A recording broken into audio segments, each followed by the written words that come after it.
प्रिय विद्यार्थियों, मैं अवनीश सिंह गौर, प्रवक्ता रसायन विज्ञान, रोहन सिंह इंटर कॉलेज लुकतरा, जनपद बांदा, माध्यमिक शिक्षा विभाग उत्तर प्रदेश द्वारा संचालित वर्चुअल कक्षाओं में आप सभी का स्वागत करता हूं। आज हम कक्षा 12 विषय रसायन विज्ञान के एकक 9 उप सह संयोजन यौगिक के अंतर्गत प्रकरण उप सह संयोजन यौगिकों का परिचय, वर्नर का सिद्धांत एवं द्विक लवण तथा उप सह संयोजन यौगिकों में अंतर भाग 1/5 का अध्ययन करेंगे। आज के इस व्याख्यान में हमारी चर्चा के बिंदु होंगे उप सह संयोजन यौगिकों का परिचय, वर्नर का सिद्धांत, वर्नर सिद्धांत की कमियां, योगात्मक यौगिक एवं इनका वर्गीकरण तथा द्विक लवण एवं उप सह संयोजन यौगिकों में अंतर। इससे पूर्व आप कक्षा 11 में रासायनिक आबंधन के अंतर्गत रासायनिक बंधों के प्रकार, वैद्युत संयोजक, सह संयोजक, उप सह संयोजक बंधों का अध्ययन कर चुके हैं। आप लुईस अम्ल तथा लुईस क्षार से भी परिचित हैं। तत्वों की ऑक्सीकरण संख्या ज्ञात करने का भी आप अध्ययन कर चुके हैं एवं इससे पूर्व के एकक में डी तथा एफ ब्लॉक तत्वों के सामान्य लक्षण जैसे ऑक्सीकरण अवस्था, चुंबकीय गुण, रंगीन आयनों तथा संकुल यौगिकों के निर्माण का भी अध्ययन कर चुके हैं। पत्तियों का हरा रंग किस पदार्थ के कारण होता है? क्लोरोफिल के कारण। रक्त का लाल रंग किस पदार्थ के कारण होता है? हीमोग्लोबिन के कारण। क्लोरोफिल तथा हीमोग्लोबिन ये किस प्रकार के रासायनिक यौगिक हैं? संकुल यौगिक। संकुल या उप सह संयोजन यौगिकों के विषय में आप क्या जानते हैं? आज हम उप सह संयोजन यौगिकों के विषय में अध्ययन करेंगे। डी ब्लॉक में उपस्थित तत्वों को संक्रमण तत्व या संक्रमण धातु कहा जाता है और इन संक्रमण तत्वों का महत्वपूर्ण गुण संकुल यौगिकों का निर्माण करने का होता है और इन संकुल यौगिकों में धातु परमाणु अनेक ऋण आयनों अथवा उदासीन अणुओं से उप सह संयोजी बंध द्वारा जुड़े होते हैं। आधुनिक शब्दावली में इन यौगिकों को अर्थात ऐसे संकुल यौगिक जिसमें धातु परमाणु अनेक ऋण आयनों तथा उदासीन अणुओं से सीधे उप सह संयोजी बंध द्वारा जुड़ा होता है, उप सह संयोजन यौगिक कहलाते हैं। और ये यौगिक हमारे जीवन में अत्यंत महत्वपूर्ण है। इनके महत्व को इसी बात से समझा जा सकता है कि रक्त में पाया जाने वाला हीमोग्लोबिन जो कि आयरन का संकुल यौगिक है तथा पत्तियों में पाया जाने वाला क्लोरोफिल जो कि मैग्नीशियम का संकुल यौगिक है के बगैर तो इस जीवन की कल्पना कर पाना भी संभव नहीं है। इस एकक में हम उपसह संयोजन यौगिकों का अध्ययन करेंगे। इस अध्ययन में सर्वप्रथम वर्नर का सिद्धांत जानने का प्रयास करते हैं। वर्नर का पूरा नाम एल्फ्रेड वर्नर है और एल्फ्रेड वर्नर ने उपसह संयोजन यौगिकों के क्षेत्र में अत्यंत महत्वपूर्ण योगदान दिया। इन्होंने अनेक संक्रमण धातुओं जैसे cobalt, copper, mercury, silver, platinum, gold आदि के 1000 से भी अधिक उपसह संयोजन यौगिकों का निर्माण किया और इसी कारण एल्फ्रेड वर्नर को उपसह संयोजन यौगिकों का जनक कहा जाता है। और न केवल इन यौगिकों का वर्नर ने निर्माण किया बल्कि इनके भौतिक तथा रासायनिक व्यवहार का प्रायोगिक तकनीकों के द्वारा अध्ययन भी किया। एल्फ्रेड वर्नर ने अपने विचारों को बतलाते हुए एक सिद्धांत प्रतिपादित किया जिसे हम एल्फ्रेड वर्नर के सिद्धांत के नाम से जानते हैं।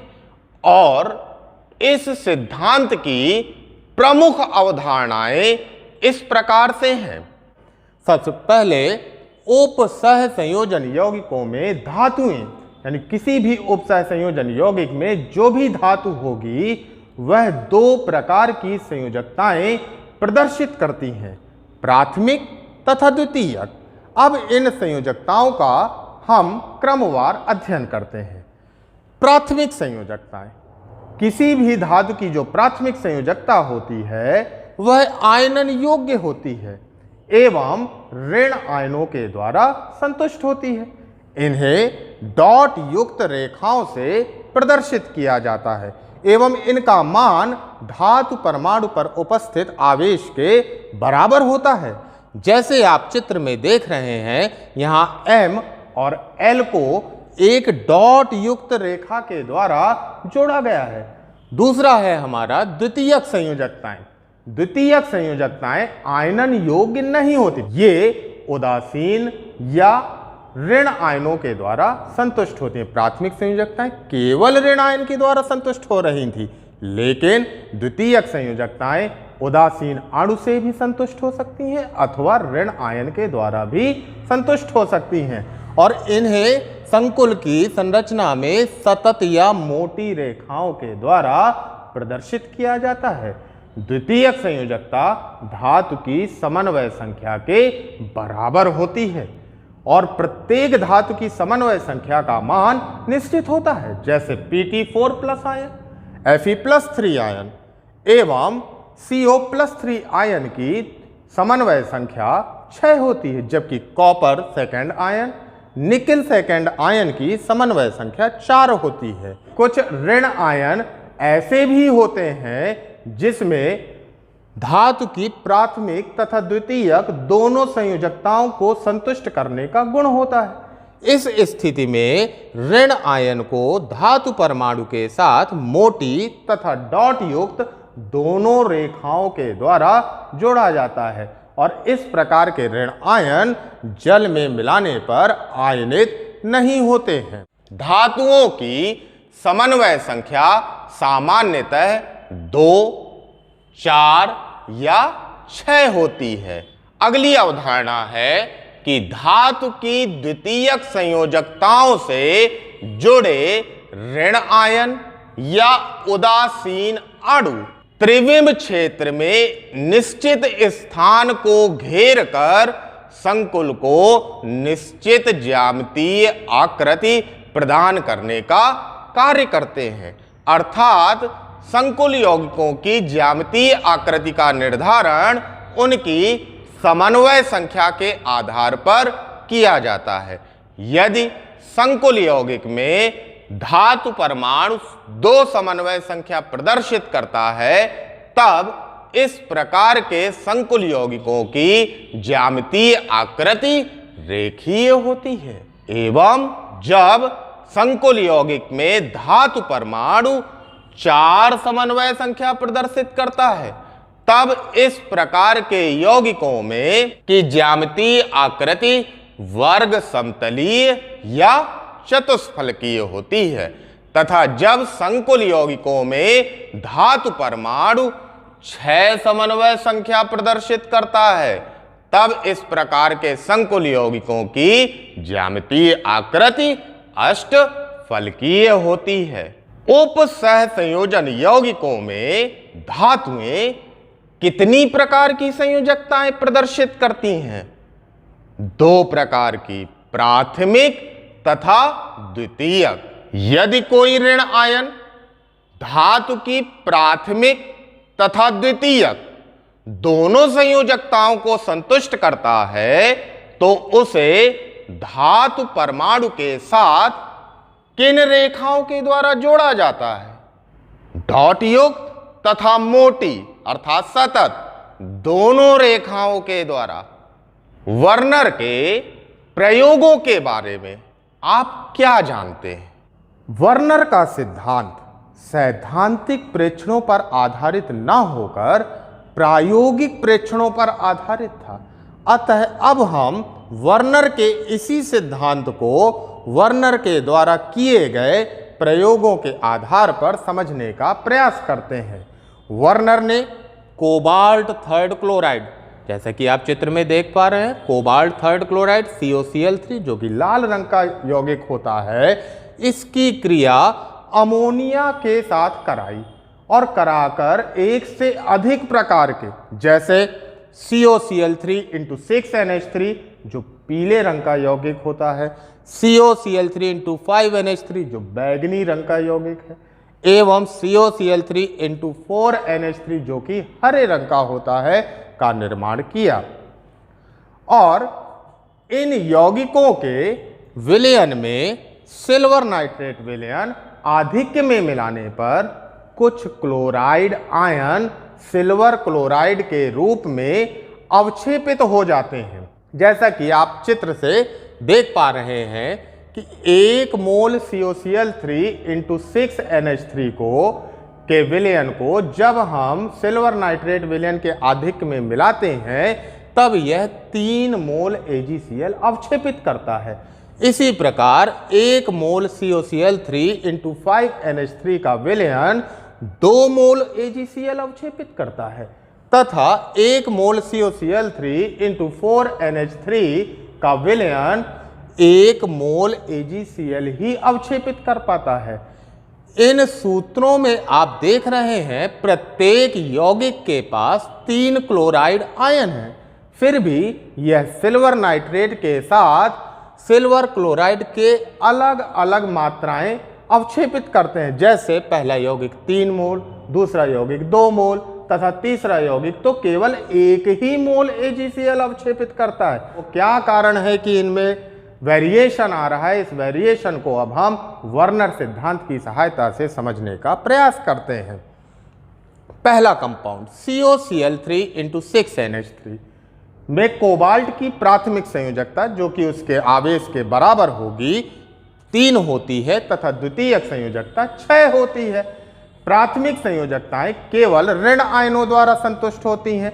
इसी कारण COCl3 में उपस्थित तीनों क्लोराइड आयन कोबाल्ट की प्राथमिक संयोजकता को संतुष्ट करते हैं, जो कि डॉट युक्त रेखाओं से जोड़े गए हैं, तथा कोबाल्ट की द्वितीयक संयोजकता जो 6 है, 6NH3 अणुओं द्वारा संतुष्ट हो रही है। और चूंकि ये द्वितीयक संयोजकता को संतुष्ट करने का कार्य करते हैं, इसी कारण इन्हें मोटी या सतत रेखाओं के द्वारा जोड़ा गया है। और जब इस यौगिक को हम जल में मिलाते हैं, तब प्राथमिक संयोजकता से जुड़े 3 क्लोराइड आयन अलग हो जाते हैं, आयनित हो जाते हैं। परिणाम स्वरूप हमें कुल 4 आयन, 3 क्लोराइड तथा 1 CONH3 प्लस 3 आयन प्राप्त होता है। यही तीनों क्लोराइड आयन सिल्वर नाइट्रेट के विलयन में 3 मोल AgCl के रूप में अवक्षेपित होते हैं। यानी वर्नर के सिद्धांत के अनुसार चूंकि प्राथमिक संयोजकताएं ही आयनन योग्य हैं, इसी कारण यहाँ पर प्राथमिक संयोजकता से जुड़े हुए क्लोराइड आयन ही AgCl के अवक्षेप के रूप में हमें प्राप्त होते हैं। और यौगिक का आधुनिक शब्दावली के अनुसार सूत्र होगा CONH3 होल 6 3+ आयन 3Cl-। दूसरा यौगिक है COCl3 × 5NH3। यहां पर भी कोबाल्ट की ऑक्सीकरण संख्या +3 है, अतः उसकी प्राथमिक संयोजकता +3 और द्वितीयक संयोजकता 6 होगी। और अब अगर इसको हम देखते हैं तो प्राथमिक संयोजकता 3 क्लोराइड आयनों के द्वारा संतुष्ट हो रही है, जिन्हें हमने डॉट युक्त रेखाओं से जोड़ा। इसके बाद द्वितीयक संयोजकता 6 है, लेकिन यहां तो केवल 5 ही NH3 अणु हैं, जो 5 संयोजकताओं को तो संतुष्ट कर सकते हैं, लेकिन छठवीं द्वितीयक संयोजकता एक क्लोराइड आयन के द्वारा ही संतुष्ट होगी। अतः यहां एक क्लोराइड आयन ऐसा है जो प्राथमिक और द्वितीयक दोनों संयोजकताओं को संतुष्ट कर रहा है। और वर्नर सिद्धांत के अनुसार वह आयन जो प्राथमिक तथा द्वितीयक दोनों संयोजकताओं को संतुष्ट करता है, जल में मिलाने पर आयनित नहीं हो सकता। इसी कारण जब इस यौगिक को हम जल में मिलाते हैं तो केवल प्राथमिक संयोजकता से जुड़े हुए 2 क्लोराइड आयन ही आयनित होंगे और तीसरा जटिल ion CONH3 whole 5Cl2+ ion प्राप्त होता है। और इस आधार पर जब हम यौगिक का सूत्र लिखते हैं तो आधुनिक शब्दावली के अनुसार CONH3 होल 5Cl2+ × 2Cl- होगा। ये 2 क्लोराइड आयन ही सिल्वर नाइट्रेट के केस में हमें 2 मोल AgCl के रूप में अवक्षेपित होते हैं। अब हम तीसरे यौगिक की विवेचना करते हैं, किसके माध्यम से? वर्नर के सिद्धांत के माध्यम से। वर्नर के सिद्धांत के अनुसार यहां पर भी कोबाल्ट की प्राथमिक संयोजकता 3 तथा द्वितीयक संयोजकता 6 है। प्राथमिक संयोजकता 3 क्लोराइड आयनों के द्वारा संतुष्ट हुई, जिन्हें डॉट युक्त रेखाओं से जोड़ा गया, एवं द्वितीयक संयोजकता को संतुष्ट करने के लिए हमें 6 अणुओं की आवश्यकता है, लेकिन यहां तो केवल 4 ही अमोनिया अणु हैं। तो 4 संयोजकताएं तो अमोनिया अणुओं ने संतुष्ट कर दी और बाकी बची हुई 2 द्वितीयक संयोजकताएं 2 क्लोराइड आयनों के द्वारा संतुष्ट हुई। अर्थात इस यौगिक में 2 क्लोराइड आयन ऐसे हैं जो प्राथमिक तथा द्वितीयक दोनों संयोजकताओं को संतुष्ट करने का कार्य करते हैं और ये आयन जल में मिलाने पर आयनित नहीं होते। परिणाम स्वरूप जब इस यौगिक को हम जल में मिलाते हैं तो हमें केवल 2 ही आयन, क्लोराइड आयन तथा एक जटिल ion CONH3 whole 4Cl2+ ion प्राप्त होता है। और यौगिक का आधुनिक शब्दावली के अनुसार सूत्र लिखने पर CONH3 होल 4Cl2+ Cl- प्राप्त होगा। अब हम वर्नर सिद्धांत की कमियों को जानने का प्रयास करते हैं। वर्नर का सिद्धांत इस तथ्य की व्याख्या नहीं कर पाता है कि सभी धातुएं उपसह संयोजन यौगिकों का निर्माण क्यों नहीं करती हैं, जैसे लिथियम, बेरिलियम, सोडियम आदि अनेक ऐसी धातुएं हैं जो उपसह संयोजन यौगिकों का निर्माण नहीं करती हैं। ये धातुएं उपसह संयोजन यौगिकों का निर्माण क्यों नहीं कर पाती हैं, इसकी व्याख्या वर्नर सिद्धांत के द्वारा नहीं की जा सकती। दूसरी कमी यह है कि इस सिद्धांत के द्वारा संकुल यौगिकों के चुंबकीय गुणों की, अर्थात संकुल यौगिक हमारा अनुचुंबकीय है अथवा प्रतिचुंबकीय है, इन गुणों की भी व्याख्या नहीं की जा सकती। और तीसरी कमी इस सिद्धांत की यह है कि इस सिद्धांत के द्वारा संकुल यौगिकों के रंगों की, जैसा हमने देखा था कि वर्नर ने अपने प्रयोग से 3 तरह के COCl3 × 6NH3 जो पीले रंग का था, COCl3 × 5NH3 जो बैगनी रंग का था, COCl3 × 4NH3 जो हरे रंग का था, उन तीनों के रंग अलग अलग थे। इन रंगों के उत्पत्ति होने का कारण क्या है, इसकी व्याख्या भी वर्नर सिद्धांत के द्वारा नहीं की जा सकती है। उप सह संयोजन यौगिकों के अध्ययन का क्षेत्र अत्यंत विशाल है। इसी कारण हमें रसायन विज्ञान की एक नई शाखा की आवश्यकता हुई, जिसे हम उप सह संयोजन रसायन के नाम से जानते हैं। और अगर इसको हम परिभाषित करने का प्रयास करें तो रसायन विज्ञान की वह शाखा जिसके अंतर्गत उप सह संयोजन यौगिकों के निर्माण की विधियों, गुणों तथा उपयोगों का अध्ययन किया जाता है, उप सह संयोजन रसायन कहलाती है। और उप सह संयोजन यौगिक एक प्रकार की योगात्मक यौगिक हैं। इनका निर्माण योगात्मक अभिक्रियाओं के द्वारा होता है। अतः अब हम योगात्मक यौगिकों को जानने का प्रयास करते हैं।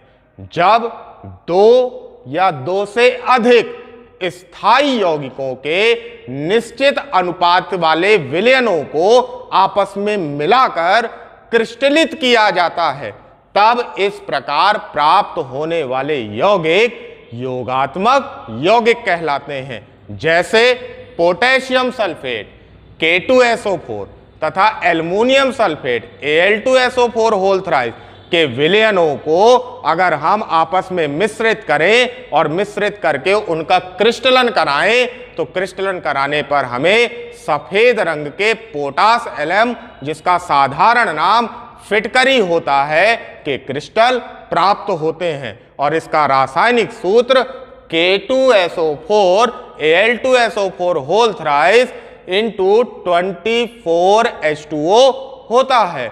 इसी प्रकार फेरस सल्फेट FeSO4 तथा ammonium sulphate NH4 whole twice SO4 के विलयनों को जब हम मिश्रित करके क्रिस्टलित कराते हैं तो हमें हल्के हरे रंग के मोहर लवण, जिसका रासायनिक सूत्र FeSO4 into NH4 whole twice SO4 into 6H2O होता है, प्राप्त होते हैं। इसी प्रकार पोटेशियम साइनाइड KCN तथा ferrous cyanide FeCN whole twice के विलयनों को क्रिस्टलित कराने पर पोटेशियम फेरोसाइनाइड K4FeCN6 के हल्के लाल रंग के या थोड़ा सा ऑरेंजिस कलर के क्रिस्टल प्राप्त होते हैं। और जब इन यौगिकों को हम जल में मिलाते हैं तो हमें दो स्थितियां प्राप्त होती हैं। या तो ये यौगिक अपने सभी अवयवी आयनों में आयनित हो जाते हैं, या फिर ये अपने सभी अवयवी आयनों में आयनित नहीं होते।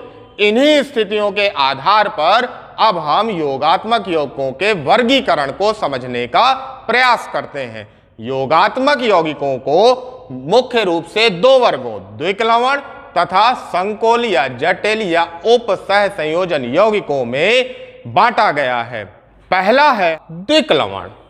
वे योगात्मक यौगिक जो ठोस अवस्था में अपनी पहचान रखते हैं, परंतु जल में विलेय करने पर अपने अवयवी आयनों में पृथक हो जाते हैं, द्विक लवण कहलाते हैं। जैसे मोहर लवण। मोहर लवण का रासायनिक सूत्र FeSO4 into NH4 whole twice SO4 into 6H2O होता है। और इसके रासायनिक सूत्र से स्पष्ट हो रहा है कि इसमें कुल 3 ion, ferrous ion, sulphate ion तथा अमोनियम आयन उपस्थित हैं। और जब इस यौगिक को हम जल में मिलाते हैं तो हमें ये तीनों ही आयन, फेरस, अमोनियम तथा सल्फेट आयन प्राप्त हो जाते हैं। दूसरे हैं हमारे संकुल या जटिल या उप सह संयोजन यौगिक। वे योगात्मक यौगिक जिन्हें जल में विलेय करने पर वे अपने अवयवी आयनों में पूर्ण रूप से पृथक नहीं होते हैं तथा विलयन में भी अपनी पहचान बनाए रखते हैं। क्या कहलाते हैं?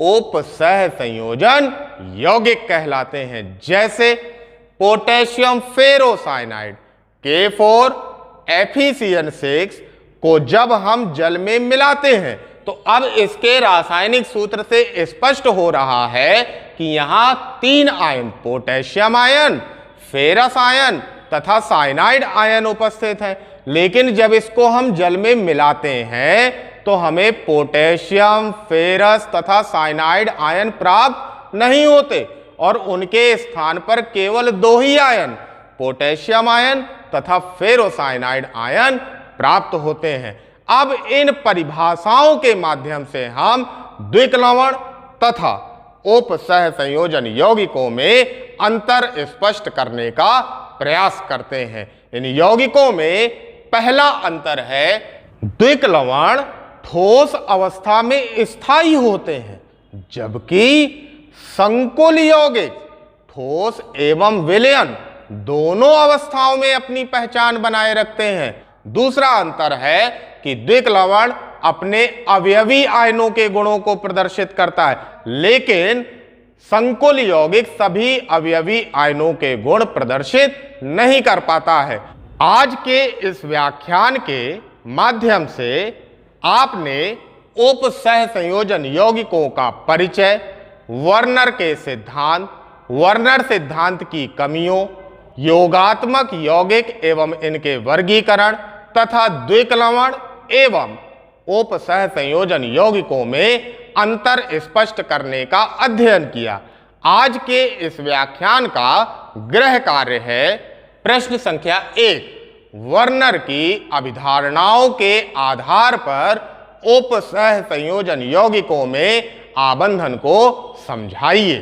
प्रश्न संख्या 2, फेरस सल्फेट विलयन तथा अमोनियम सल्फेट विलयन का 1:1 मोलर अनुपात में मिश्रण Fe+2 आयन का परीक्षण देता है, परंतु CuSO4 तथा जलीय अमोनिया का 1:4 मोलर अनुपात में मिश्रण Cu+2 आयनों का परीक्षण नहीं देता है।